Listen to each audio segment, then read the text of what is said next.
It's the radio guy, Mike Prince. Welcome to another episode of the Mike Prince Show here at the Open Mic Broadcast Network. Of course, we come to you each and every day, and I know we have delays, but the show must go on. Our social media handles for Instagram, Facebook, and Twitter are at the Mike Prince Show.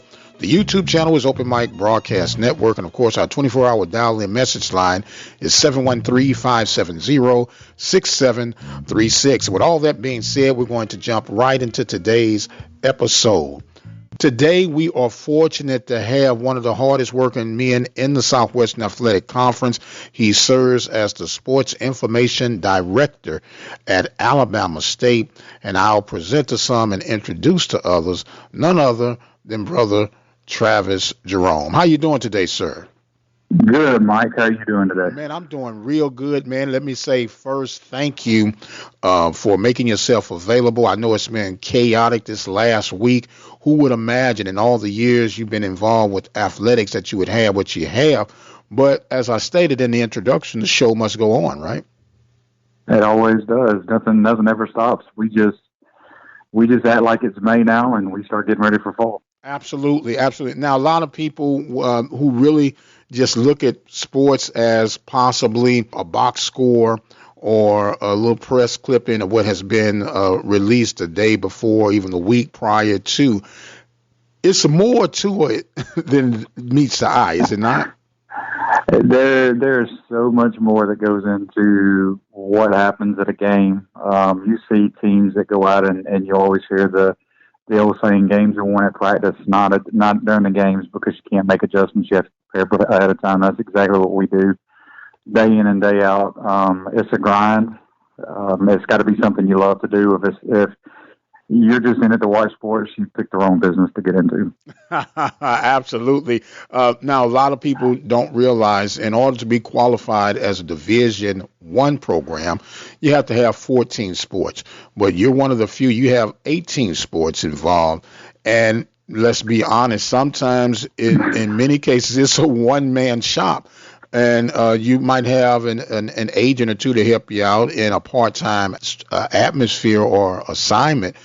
But basically, a lot of it and most of it falls right back on that person in charge. In your case, SID at Alabama State, correct? It does. I've been blessed to be at several different institutions and to groom myself for this. I've been, a GA. I've been an assistant, a director, and went back to an assistant, and now back to a director, all with the goal of being the head of your office. And you learn along the way how to manage time, whether it's 8 sports, 12 sports, 18 sports. I've been blessed to work with some of the best and work for some of the best, some that are retired, some that are still working. But I've also been blessed to have some good assistants while I've been here, whether some of them have been here for short times, but, the ones that have been here have been a blessing. I try not to make them do it how I want them to do it. I want them to have their own niche in the business, but it always falls on your shoulders as a director to make sure things go well. And with the success we have here at Alabama State, it's tenfold basically. And I hate to say that about other institutions and other people in the business, but when you win the way we win here, things multiply. And you have to make sure you're ready, not only prepping for what you've got to do, but making sure you get out on social media these days, whether you write a release, whether you get coaches, whether you get student athletes in studios for interviews, whether you get them a 30-second spot on TV, whether you record a 30-second spot and send it back to your TV station. We're blessed here in Montgomery to have a great deal of media that understand our situation, understand where we are. And for those that don't know, we fight day in and day out with 3 other Division I institutions that we call the Triangle of Death. We got Auburn 45 minutes to the east, we got Troy 45 minutes to the south, and we got Alabama 2 hours to the north. So we're all fighting for the same thing, and for us to even get 30 seconds on the news these days is a victory for us. But it all falls on me, and if I can't get it done, I'm a harshest critic. I'm my second harshest critic.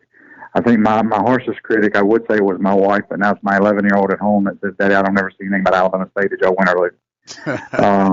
So, it's kind of one of those that when you get home and she goes, did you win or did you lose? I'm like, you didn't see us on the news. Oh, they didn't talk about you tonight. I'm like, well, we won. Or we lost. And so we have a discussion. So it hits home when you get home and you got that 11-year-old telling you, Daddy, you got to did you win or lose? Come on, man. You got to do better than that. I know that's right, man. Look, the father of two daughters myself, I know exactly. Them daughters just got a way of hitting them key points on Papa, don't they? Well, no, without a doubt. And she's my biggest fan. She's the biggest fan of Alabama State, in my eyes. So, Mike, you know how this business has changed over time. 20 years, it seems like 100 years ago, the way things have changed. And you just have to adapt. And for us, it's, and for me especially, I have to learn something new every day. We went from faxing 20 years ago and keeping hand stats to this year, NCAA Live Stats rolled out something new, and you basically have to learn on the fly. And then, of course, you throw in all the broadcasting, the web streaming, everything else. If, things have evolved in this business so much, and you can see you hear people talk about burnout. You see people dropping out of the business. It's because of all the new things that have come in and the way things change, and it's just hard to keep up. You just have to make sure, especially with 18 sports, how to balance it. And we've done a good job around here of being able to balance that. Just this last week, or the last 3 weeks, we've hosted 100 events on campus because we hosted a high school regional, and we were at every single game. We didn't miss a beat. We had home baseball, home softball while we were on the road at Houston. Didn't miss a beat, had everything covered. But then again, it falls on me to make sure it's all planned and make sure it's covered the right way. Absolutely. We're talking right now with Travis Jarome. He is the SID at Alabama State in Montgomery, of course, one of the sister schools of the Southwestern Athletic Conference. And you talked about it, and we know organization is a huge key. I myself, we try to juggle things, and you can't wait 2 weeks before the start of a season trying to organize thoughts and plans. I'm a stickler. I get on people's nerves because I try to plan stuff out at least 90 days out, because 90 days will come up on you so quick. And I got a little motto that we use here at the open mic. Next season starts now, and there's no rest for the wicked. So how important, and if you could go behind the curtain and help us figure out how you organize what you do at Alabama State. Well, mine is a little unique situation, and you know that. And first off, let me apologize and say that we're going to do a better job of getting our stuff simulcast to you next fall. We're already in the planning stages of what we're going to do next fall now. But for me, it's a little different, and I'll start that way. It's not just planning what we're going to do for teams as far as how we publicize and how we get ready, but for me, it's how we broadcast, when we broadcast, where we're going to broadcast from. I've got the fortune to be able to not only be the SID, but be the voice of the Hornets right now for football, basketball, baseball. I gave some of that last year, but this year it's going to be all 11 games during football season. So now I've got to figure out how I balance all that together. But with the sports information field, and I started the process off of, this whole interview and conversation about it's May for us. The way we generally go about doing things is when the last game is played, we take a week off. And then we come in and we start getting record books squared away. We start working on media guys laying those out. We start trying to do game notes, lay those out. We try to get ahead of the curve with athlete stories so we can pitch to the undefeated, to ESPN, to our local media, to the Black News Network, to you, to anybody else in the media, that we can get the word of Alabama State out. And if we wait until July, football reports in August, volleyball reports in August, cross country and soccer all report in August. That gives us less than a month to get ready.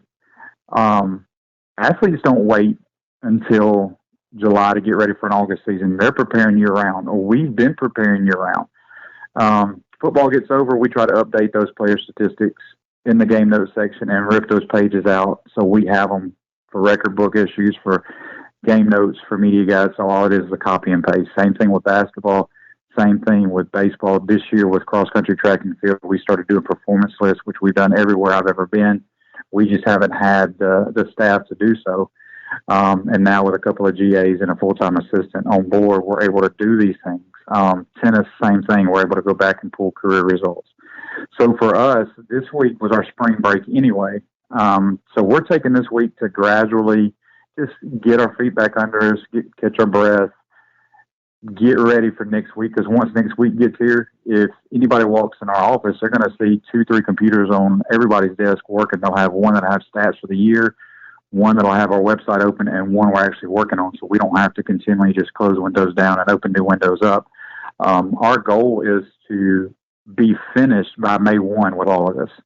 That way, May 1, we can proofread everything, we can check everything, we can put a comprehensive record book together, put it online for alumni, for fans, for former players. We have former players call us all the time.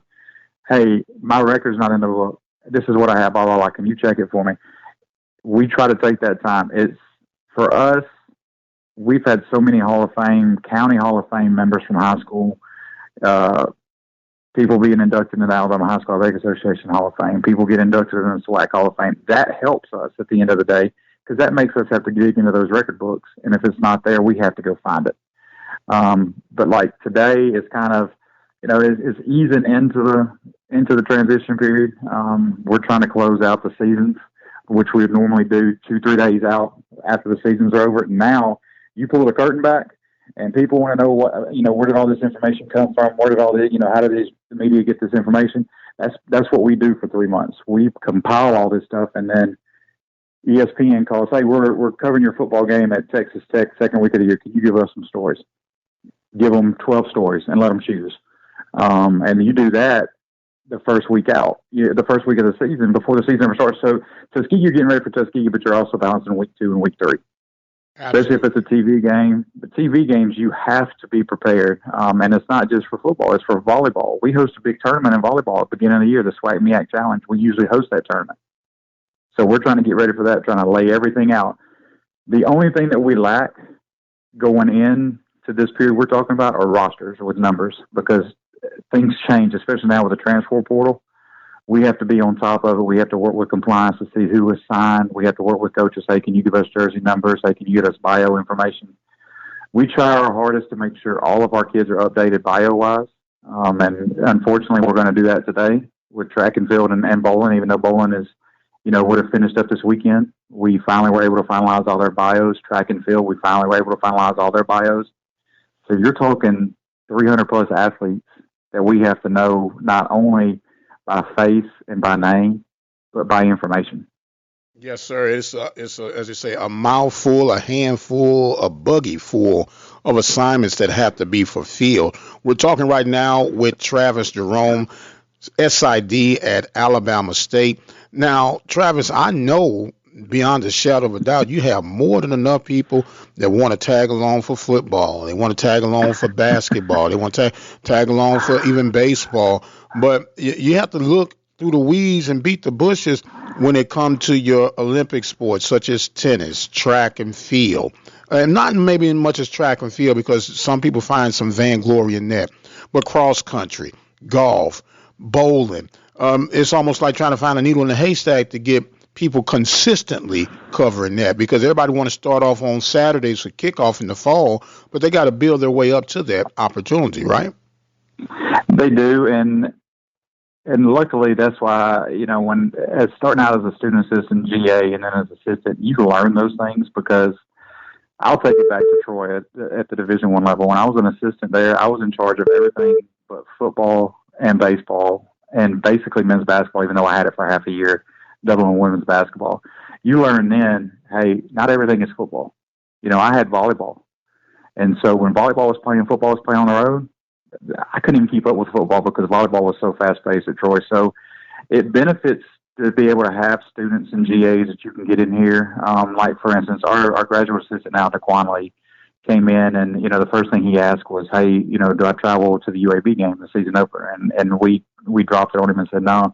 I said, you don't travel at all right now with football. I need you here because you give them little duties to start off with volleyball. They're not the contact, but you give them little duties to start off with in volleyball, like PA or running.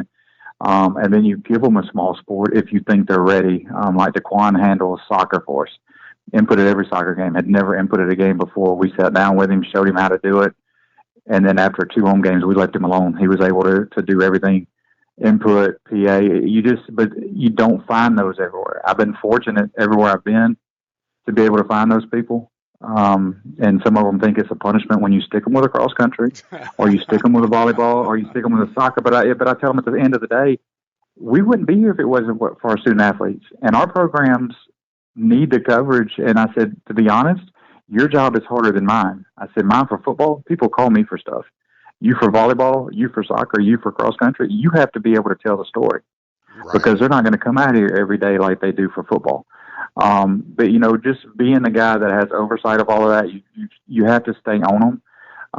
But, yeah, it's, you have to look far and wide to find people that understand that this is not just football, that it's everything. And then, the unfortunate part is, as the head guy, you get coaches that don't understand that as the head guy, you're covering football.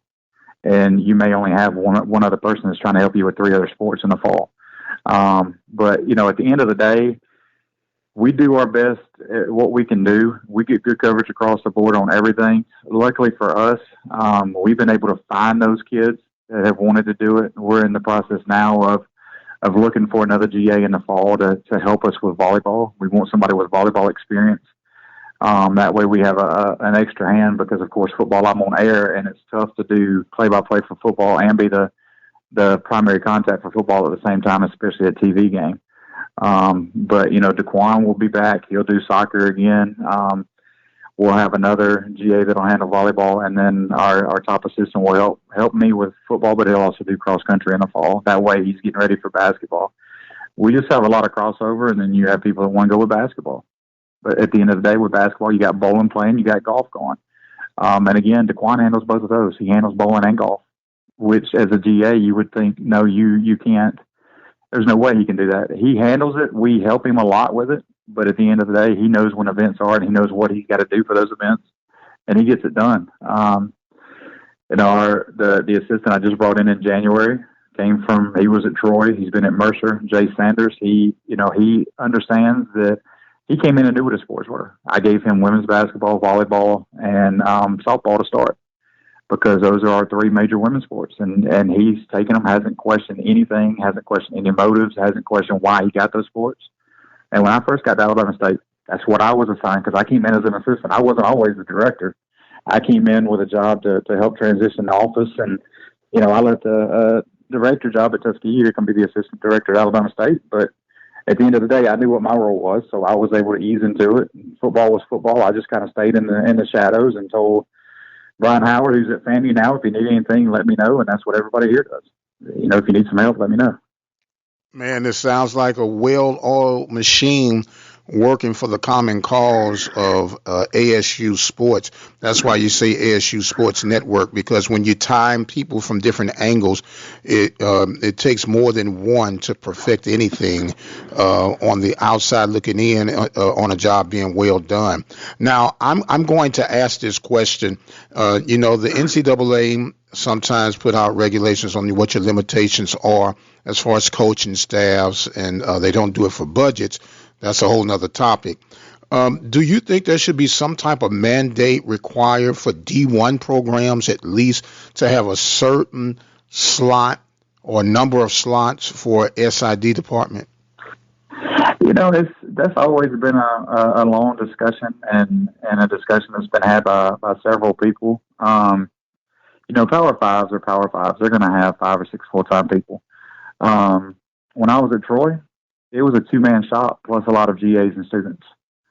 When I got here, it was a 2-man shop with GAs and students. It's still a 2-man shop. As far as mandating what can be done or what needs to be done, you would like to see more people involved, but at the end of the day, with it changing and with it ever evolving, you would have to set it at 3 or 4 people because 5 months into it, you'd have a person leave.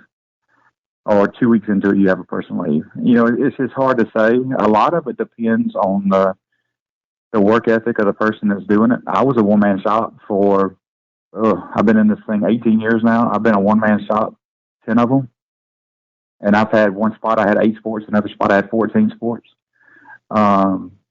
a lot of it is dictated on the coaches. You know, how well you get along with your coaches, how well you're able to work with your coaches as a sports information professional, and let your coaches understand, hey, I'm by myself, and then go from there. You know, I would like to see it, but at the end of the day, what is the limit? Because, you know, you got a limit. We got a school, like I said, 45 minutes up the road. They've got 5 or 6 full-time people. Troy's got 2 still. Alabama's got 5 or 6. But at the end of the day, UAB, for instance, UAB in Birmingham is a 2-man shop, and they're Division I Conference USA. A lot of it is building those relationships. At the NCAA, it doesn't mandate how many people in staffs and you're a 1-man shop, 2-man shop. Is you build those relationships with those schools around you. Hey guys, I need some help. You got a GA or somebody that can help, for instance, and I'll say this about UAB and Troy.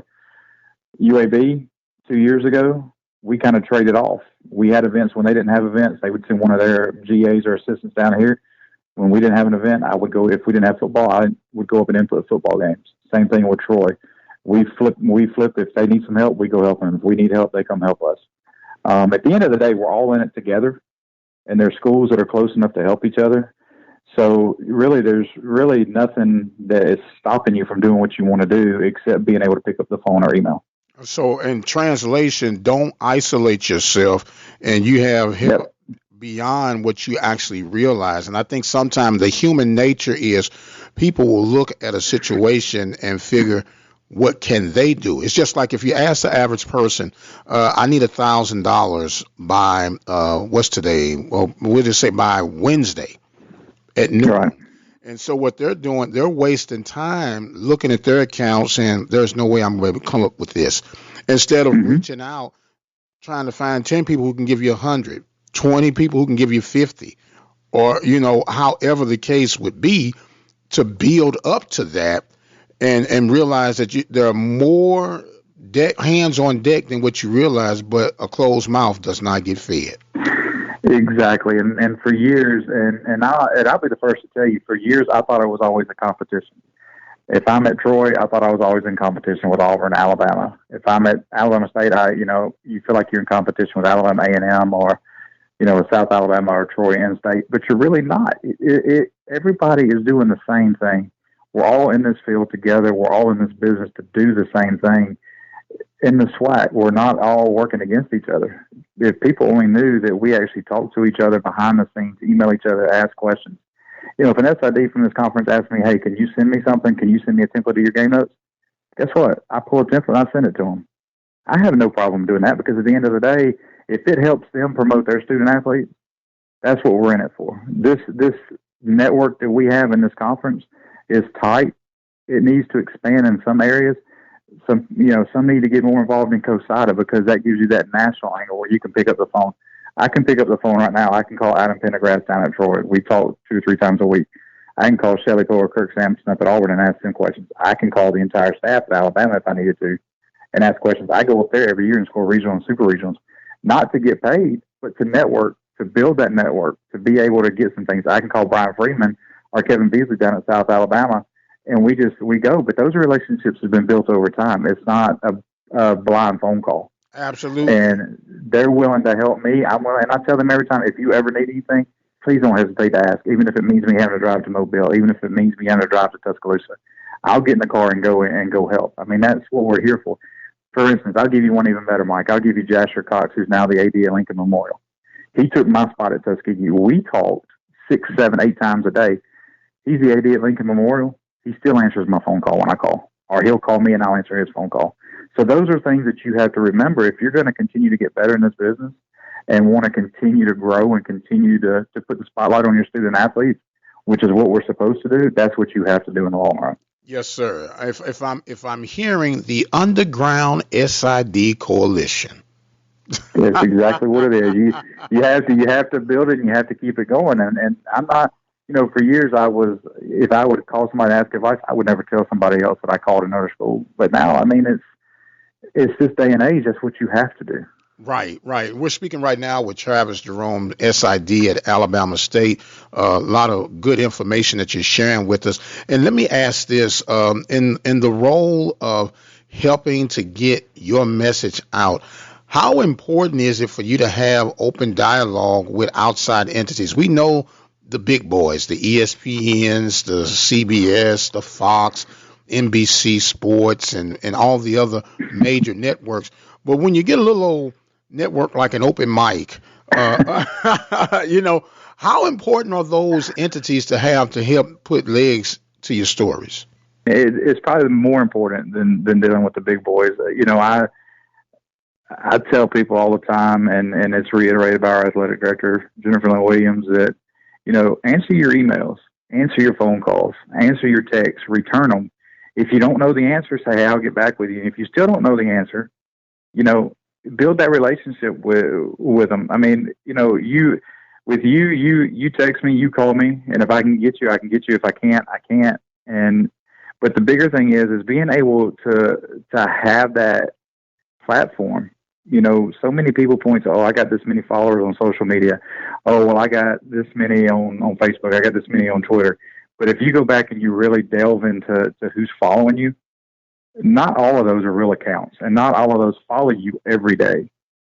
You've got to be able to pick up the phone. You've got to be able to call somebody. You've got to be able to email somebody, have a face-to-face with somebody, tell your story on a bigger platform than social media. We've got social media platforms for every one of our sports. We've got our main account. Our main account has dipped to 13,000 because we've taken that and just made it our main subject area. We try to personalize everything with all of our sports. So we're probably 50, 60,000 followers combined total on social media, but we don't rely on that. We rely on being able to pick up the phone. Hey, Stephen, we got a story. You want to come out here? Or hey, Haley, or hey, Adam. And those are our local media stations. They're on campus more than you would ever have hoped for in the past. We were able to pick up the phone and call you. We're able to pick up the phone and you see Charles Bishop and Dr. Cavell at games, and they know who you are, and they ask if you got anything going on, and that's your opportunity. Those are your platforms, especially in the HBCU network. You've got to be able to build those relationships, and in order to do so, Box to Row for football, HBCU Game Day, Tyler Carr and Steven. You got Ken Rashad, you got HBCU Buzz, you got all these folks. If you rely on just your local media or the big boys, you're never going to get any coverage, because at the end of the day, there are probably 11 or 12 platforms that cover HBCU sports exclusively. If you don't get on those platforms and you don't introduce yourself and let them know you're here for them, you'll never get your story told. And for us, that's our biggest platform. Yeah, we use the national spotlight as much as we can. Our local media coverage is on a great basis, but it's those HBCU networks that really are the platform for us, that we're able to tell our story and tell it how we want to tell it. Well, sir, I appreciate you very much for those kind words. The check is in the mail. It's post dated though, so you can't cash it right away. I do what I can. Yes, sir. We're talking right now with Travis Jarome of Alabama State SID. Now, look, Travis, I know we've had a wonderful conversation here, and I know you got to get back on the grind of things, but I want to give you an opportunity to try to share some advice in your closing statement to a young person who thinks they want to be in the life of a sports information director. If I could say it, the best thing you can do is I tell people all the time, there's no greater joy and no greater job in the world than being able to sit back and watch sports and watch student athletes compete on a daily basis. But for those that want to get in it, you've got to understand it is a daily grind. It's not an 8 to 5 job. It's not a 9 to 5 job. It basically goes from the time your eyes open to the time your eyes close, and even beyond that. I was in a situation where I was able to put my phone on silent for years being an assistant director. But when you become a director in this business, your phone has to stay on 24/7. You never know what you're going to deal with. You're in an unfortunate business where you're dealing with young men and women, 18 to 23, 24 years old. Things happen. You're dealing with college campuses. Things happen. You're dealing with cities. Things happen. You've got to be prepared for the good and the bad. You can't wear your emotions on your sleeve in this business, because if you do, it will run you into the ground in a hurry, because you'll see things, you'll have to deal with things, you'll have to write about things that no other person would have to do. For instance, I've been in a situation where I've had to write about coaches passing away during the season, after the season, writing about athletes that have passed away. I've had to write about my best friend who was at AUM as a basketball player, as a GA, write about his death that happened right after the season. You have to be able to handle those situations. But at the end of the day, when you go home, let those situations go. The best thing I can tell anybody is you have to prepare yourself on a daily basis. Know that this is not about just covering games.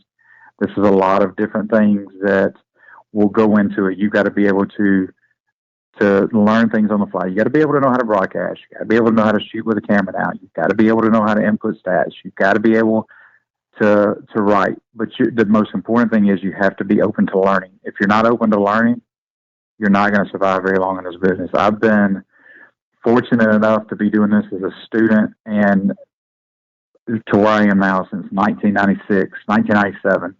I took 3 years off to be a high school athletic director. So from 97 till now, I was 22 minus 3, that's 19 years. And that shows you I don't even keep counting how long I've been doing it.